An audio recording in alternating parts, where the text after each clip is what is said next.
Assalamualaikum warahmatullahi wabarakatuh. Bismillahirrahmanirrahim.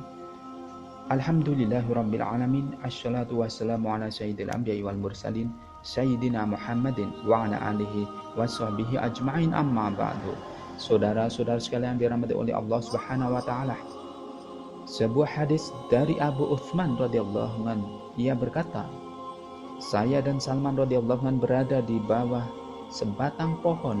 Lalu ia mengambil sebatang ranting kering dari pohon itu dan mengguncang-guncangkannya sehingga daun-daunnya berguguran. Ia berkata, "Hai Abu Uthman, mengapa engkau tidak bertanya kepada saya, mengapa saya berbuat begini?" Saya bertanya, "Mengapa engkau berbuat demikian?" Jawabnya, "Beginilah Rasulullah SAW melakukannya di hadapan saya ketika saya bersama beliau di bawah sebatang pohon. Beliau mengambil ranting kering dan mengguncangkannya sehingga daun-daunnya berguguran. Lalu beliau bersabda, 'Wahai Salman, mengapa kamu tidak bertanya kepadaku, mengapa aku berbuat begini?' Saya bertanya, 'Mengapa engkau berbuat demikian?' Sabda beliau, 'Sesungguhnya jika seorang muslim berwudu dengan sempurna, kemudian sholat 5 waktu, niscaya dosa-dosanya gugur sebagaimana daun-daun ini berguguran.' Dan beliau membacakan satu ayat yang artinya, 'Dan dirikanlah sholat pada kedua tepi siang, pagi dan petang, dan pada sebagian permulaan malam. Sesungguhnya amal kebaikan menghapus kejahatan.' Itulah peringatan bagi orang-orang yang mau ingat kepada Allah. Quran Surat Hud 114, hadis riwayat Ahmad, Tabrani, Nasai. Perbuatan Salman radhiyallahu anhu yang ia tunjukkan dalam hadis di atas merupakan sebagian kecil dari bukti rasa cinta para sahabat radhiyallahu anhum kepada Nabi Muhammad SAW. Siapapun yang mencintai orang lain, ia akan meniru tingkah laku orang yang dicintainya. Orang yang telah merasakan manisnya cinta tentu memahami hakikat ini dengan baik. Begitu juga para sahabat, mereka sering mengulang sabda-sabda Nabi SAW, menirukan perbuatan beliau ketika beliau menerangkannya. Hadis-hadis mengenai pentingnya sholat dan ampunan dosa bagi yang mengerjakannya tidak terhitung banyaknya sehingga sulit untuk disebutkan semuanya. Hadis-hadis mengenai hal ini telah diriwayatkan sebelumnya. Alim ulama telah membatasi pengampunan tersebut pada dosa-dosa kecil saja, sebagaimana telah kita ketahui sebelumnya. Padahal di sini tidak ada pembatasan dosa kecil atau besar, tetapi mutlak disebutkan dosa-dosa saja. Syekh Maulana Muhammad Yahya rahmatullah alaih memberikan dua penjelasan ketika mengajarkan bab ini. Satu, menanggung dosa besar adalah sesuatu yang jauh dari diri seorang muslim. Adanya perbuatan dosa besar pada diri adalah sesuatu yang sulit terjadi, dan seandainya terjadi, maka jiwa seorang muslim tidak akan merasa tenang sebelum ia bertaubat.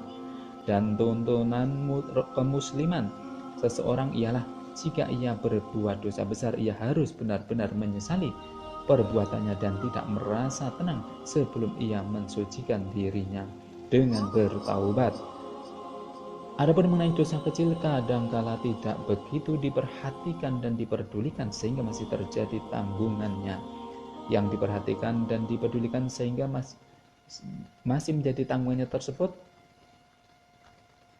yang dengan sholat dan amal ibadah lainnya. Dosa-dosa kecil itu akan diampuni.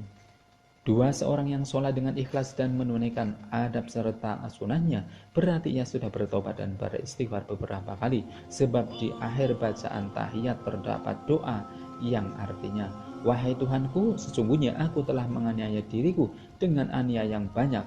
Tiada yang sanggup mengampuni dosa-dosa selain Engkau. Maka ampunilah aku dengan ampunan darimu, dan sayangilah aku, sesungguhnya Engkau yang maha pengampun lagi maha penyayang." Di dalam hadis di atas kita juga dianjurkan untuk menyempurnakan sunnah wudhu dengan memperhatikan adab dan sunnah-sunnah wudhu. Adapun satu sunnahnya adalah bersiwak. Bersiwak adalah sunnah wudhu yang sering diabaikan, padahal disebutkan dalam sebuah hadis 2 rakaat dengan bersiwak lebih utama daripada 70 rakaat tanpa siwak. Dalam hadis yang lain dinyatakan, jagalah siwak, karena dalam bersiwak terdapat 10 keutamaan.